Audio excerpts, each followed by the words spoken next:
2500 আগে যখন গৌতম সিদ্ধার্থ বুদ্ধ হয়েছিল, তো এই 2500 বছরেরও বেশি ধরবো এই এই মানে আমাদের সনাতন সংস্কৃতিতে।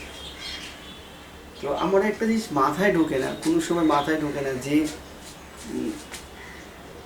এত বছর ধরে এই সমাজ, এই দেশের জনগণ, দেশের মানুষ, তাদের বুদ্ধিমত্তা, তাদের গৌরবোজ্জ্বল, তাদের মানে তাদের বিকাশ, তাদের মস্তিষ্কের উর্বরতা, তাদের দর্শনের চিন্তা ভাবনা, মানুষগুলো কীভাবে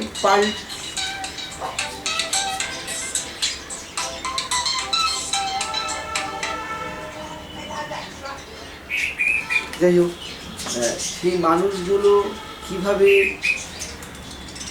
মানে পাল্টে গেল। তো আমার এটা একটা অদ্ভুত লাগে যে যারা যেই যেই দেশ মানে নালন্দার মতন বিশ্ববিদ্যালয় বানিয়েছে, সেই নালন্দা বিশ্ববিদ্যালয়কে যারা পুড়িয়েছে,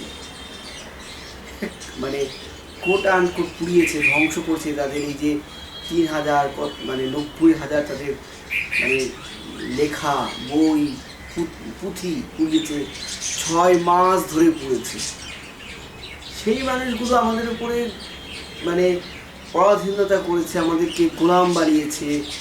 হ্যাঁ, সেই এই যে কনভার্টেড মানুষগুলো, সেই সনাতনের মানুষগুলো, তারা কিভাবে সেখানে গিয়ে তাদের পূর্বপুরুষরা 500 বছর আগে তাদের পূর্বপুরুষরা এই মানে আক্রান্তকারী দলে তারা ছিল না।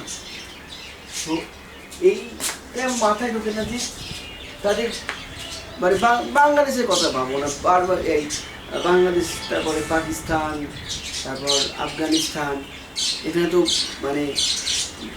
মানে বুদ্ধিজমের মানে তাদের যে বুদ্ধের যে চিন্তা ভাবনা, সেখানে মাটি খুললেই পাওয়া যায়, মাটি খুলে কোথাও না কোথাও কোনো না কোনো কিছু পাওয়া যাচ্ছে।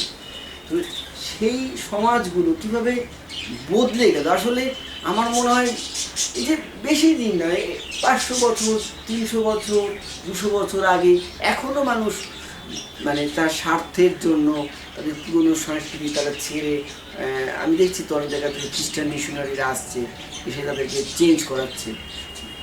তো এটা মাথায় রাখতে হবে, যে বিশ্বাস করতে হবে, শুধু মাথায় রাখতে হবে না, এটা বিশ্বাস করতে হবে যে সনাতন আছে বলে পৃথিবীতে, সনাতন ধর্ম আছে বলে, ভারতীয় সংস্কৃতি আছে বলে কিন্তু মানবতা টিকে আছে পৃথিবীতে, গণতন্ত্র টিকে আছে পৃথিবীতে। কিন্তু তারপরে এত জ্ঞানী গুণী মানুষ এসেছে, তারপরেও কী করে পাল্টায়, কী করে তাদের পূর্বপুরুষ সাথে একই, তারা নিজেরা এই মানে ধর্মীয় সাম্প্রদায়িকতায় লিপ্ত, দেশ ভাগ হয়েছে। আমি একটা মানে দেশ ভাগ হওয়া মানে রিফিউজি পরিবারের একটা ছেলে, প্রতিদিন রিফিউজি বলতে হয় আমাকে, রিফিউজি পরিবারের একটা ছেলে। তো রিফিউজির তো কারণ আমি জানি, অন্য লোকের মতন বলবো না যে আমি রিফিউজি মানে আমি এসেছি, আমরা এখানে সমানতা থাকি না। আমার পূর্বপুরুষের মাটি, আমার পূর্বপুরুষের ভাষা, আমার পূর্বপুরুষের সংস্কৃতি, আমার পূর্বপুরুষের বায়ু, নদী সব ত্যাগ করে আমরা এখানে এসেছি। কারণ একটাই যে আমরা আমাদের আইডেন্টিটি নষ্ট করিনি। আমাদের পূর্বপুরুষরা তাদের যে তারা যে সনাতনী ছিল সেটাকে তারা ত্যাগ করেনি, চলে এসেছে, সেই সনাতন ধর্মকে বাঁচানোর জন্য এসেছে। হ্যাঁ, তারা কিন্তু সনাতন ধর্মের গভীরে কিন্তু কোনো যায়নি, যে গভীরে যাওয়া, কিন্তু আমাদের মধ্যে তো এরকম কোনো ব্যবস্থা নেই যে এই একটা বই পড়তে হবে তোমাদের, এই একটা দেবতার আর এই একটা ইসে করতে হবে। আমাদের এখানে প্রত্যেকটা মানুষের স্বাধীনতা আছে, প্রত্যেকটা মানুষ তাদের কোন বই পড়বে না পড়বে, কেউ যদি ঈশ্বরকে বিশ্বাস করে সেও সনাতন, বিশ্বাস না করলেও সে সনাতন, এখানে কোনো রকম জোর নেই। এই যে গণতান্ত্রিক ব্যবস্থা, এই যে মানুষের মতামতের দাম, এইটা আছে বলেই তো সনাতনীরা টিকে আছে, আর সনাতনীরা টিকে আছে বলেই সারা বিশ্বে যে ইন্টালেকচুয়াল যে মুভমেন্টটা রয়েছে, মানে তো এটা থাকতো না না। যাই হোক, আমি এটা ছবিটা আঁকতে চেয়েছি, এটাই একটা অন্য ভাবনা ভেবেছি, এখানে সত্যের কথা, সত্যের পথে চলা, সত্যের দিকে আমাদের এগোনো, সেখান থেকে আমাদেরকে মস্তিষ্ক, আমরা নিজেদেরকেই সেই দীপভব করতে পারি না, আমার নিজের মধ্যেই প্রদীপটা জ্বালাতে পারছি না, জ্ঞানের প্রদীপটা আমাদের বারবার পাজিল করছে, আমাদের মানে মিথ্যা স্বর্গের লোভ দেখানো হচ্ছে, যে মানে আমার মৃত্যুর পরে একটা সুন্দর একটা ব্যবস্থা থাকবে, সেখানে অনেক নারী থাকবে সুন্দর, এখানে ওটাকে কী বলে, সুরার নদী বইবে, ওই বইবে সেই বইবে। আমার তো ওগুলোর কোনো দরকার নেই, আমি যখন বেঁচে থাকবো, আমি বর্তমানে বিশ্বাস করি যে আমি বেঁচে আছি, আমার বেঁচে থাকার মধ্যে আমি যে মুক্তি পাচ্ছি, আমি তো সমস্ত মানে জরাজীর্ণ সব কিছুর মধ্যেই তো আমি আছি। তো আমার মরার পরে লোভ দেখানোর কি আছে, মরার পরে লোভ দেখানোর কিচ্ছু নেই। তো এইটাই হচ্ছে আমাদের জ্ঞানের যে ভান্ডার, আমাদের মধ্যে একটা মানে বলতে পারো যে প্রতিটা দিন 800 বছর ধরে ধ্বংস করে দেওয়া তাদের সব কিছু, আমরা একটা মানে আমাদের মধ্যে কিন্তু সেই গোলামির ব্যাপারটা কিন্তু রয়ে গেছে, গোলামির সংস্কৃতি, যে আমরা কিছু না, আমাদের কোনো একটা বিদেশি লোক তারা ভালো আমাদের থেকে, কেউ আমাদের আর্টিস্টদের মধ্যে এরকম প্রবণতা, যদি কোনো বিদেশি লোক ছবি দেখতে এসেছে, এরকম একটা ধরো কম হয়ে যাচ্ছে, যে বাবা আপনি বিদেশি এসে ছবি দেখতে, তার ছবি তুলে পোস্ট করছে, আমাদের এগুলো গোলামি মানসিকতা। হ্যাঁ, এইখান থেকে আমাদের মুক্তি পেতে হবে। আর সেটাই সেটাই দেখাতে চাইছি যে মানুষ তার অন্তরের মধ্যে বাধা সৃষ্টি হচ্ছে, নিজের মধ্যে নিজে বাধা সৃষ্টি হচ্ছে, তাকে সেইখান থেকে বেরিয়ে নিজেকেই বুদ্ধ হতে হবে। সেই বুদ্ধ একটা জ্ঞান, বুদ্ধ একটা চেতনা, বুদ্ধ 2500 বছরের একটা চেতনা আমাদের সমাজে, সেই চেতনাটাকে আমাদেরকে আরো জাগ্রত করতে হবে। তো সেটাই হচ্ছে আমার ছবি, এটাই আমার বিষয়। এখানে মানে মৃত্যুর পরে তোমার কিছু নেই, বা তুমি মৃত্যুর পরে তুমি যে কিছু একটা পাবে, মৃত্যুর পরে একটা সুন্দর স্বর্গ পাবে, সেই মৃত্যুর ভয় থেকে তোমাকে মুক্ত হতে হবে, মানে মহানির্মাণের পথে যেতে হবে। তো সে হাসি মুখেই সে মৃত্যু বরণ করতে হবে, যেটা সত্যি মানতে হবে যে মানে যার জন্ম আছে তার মৃত্যু আছে, যার সৃষ্টি আছে তার ধ্বংস আছে।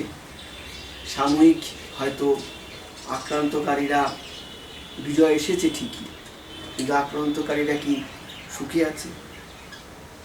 যারা সনাতন ধর্ম ত্যাগ করেছে, কেউ পাঁচটা মানে পূর্বপুরুষ আগে, কেউ 2টো পূর্বপুরুষ আগে, বা কেউ এখন, তারা কি সুখী? তারা তো সুখের খোঁজেই ওখানে গেছিল, কিন্তু তারা দেখো সব থেকে বেশি মানে পরাধীনতা, সব থেকে বেশি পরাধীনতা। এই আফগানিস্তান দেখো, এই বাংলাদেশ দেখো, আজকে বাংলাদেশে কোনো মুক্তি কামিনু বা যারা এই মানে শিকল থেকে বেরোতে চায় তাদেরকে হত্যা করা হয়। এরকম হত্যার মানে শেষ নেই। ধর্ম নামে গ্রামের পর গ্রাম চালিয়ে দেওয়া হচ্ছে, খারাপ লাগে আমাদের। আমরা বিশ্বাস করি যে ওই দেশটা আমাদেরও দেশ, ওইখানকার মাটি আমাদেরও মাটি, আমাদের পূর্বপুরুষদের ওইখানকার মাটিতে, ওখানকার নদীতে তাদের অস্থি ভাসানো হয়েছে, কিন্তু আমাদের এখানে যাওয়ার ইচ্ছে নেই। যারা রয়েছে, যারা সেটা সেই সনাতনী রক্ষা করছে, সংঘর্ষ করছে, সেই চেতনাকে যারা বাঁচিয়ে রেখেছে, তাদেরকে কিন্তু অনেক মূল্য চোকাতে হচ্ছে। তো যারা করছে তারাও কিন্তু এক সময় সনাতনীই ছিল, তারা না বুঝে মানে কি বলবো, লোভে পড়ে, তরোয়ালের জোরে এগুলোকে ত্যাগ করেছে, তারা কিন্তু ভালো নেই। তোমরা আফগানিস্তানের দিকে তাকাও, পাকিস্তানের দিকে তাকাও, বাংলাদেশের দিকে তাকাও, তো সেটা সবসময় বুঝতে হবে যে শুধু আইডেন্টিটি নয়, আমাদের স্বাধীনতা, আমাদের আমাদের আমাদের যে জ্ঞান, তার বিকাশ, তার স্বাধীনতা। তুমি ছবি আঁকতে পারবে কি না, তুমি সেটা বজায় থাকবে কি না, তুমি একটা মূর্তি আঁকতে পারবে কি না, তুমি একটা ফিগারেটিভ কিছু জীবন কিছু আঁকতে পারবে কি না, সেটাও তোমার কোনো গ্যারান্টি নেই যদি তুমি এটা ত্যাগ করো। অতএব তো মাটি কামড়ে থাকো। এই লড়াই শুধু একটা শিল্পীর লড়াই নয়, এই লড়াই সমস্ত সনাতনীদের লড়াই। এবং আমরা শিল্পীরা কী করতে পারি? খুব বেশি আমরা শিল্পীরা ছবি আঁকতে পারি, কিন্তু সমস্ত মানুষকে একটা হতে হবে। তোমার পাশের বাড়ির মেয়েটা যদি অন্য ধর্মের লোকের সাথে বিয়ে হয়ে যায়, বা তুমি সেটা মজা লুটো না, তুমি তাকে বোঝাও, তুমি ফিরে আসো সমাজে, এই সনাতনীতে।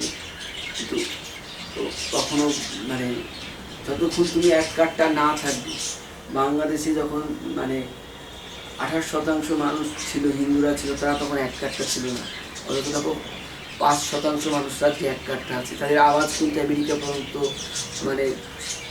বিক্ষোভ করছে, লন্ডনে বিক্ষোভ করছে। তো সেই একতাটা রাখতে হবে, তো যারা অন্য অন্য হ্যাঁ, আমাদের বিদ্বেষ করতে হবে না, তাদের প্রতি ঘৃণা দরকার নেই, কিন্তু আমরা মতাদর্শের বিরুদ্ধে যেতেই পারি।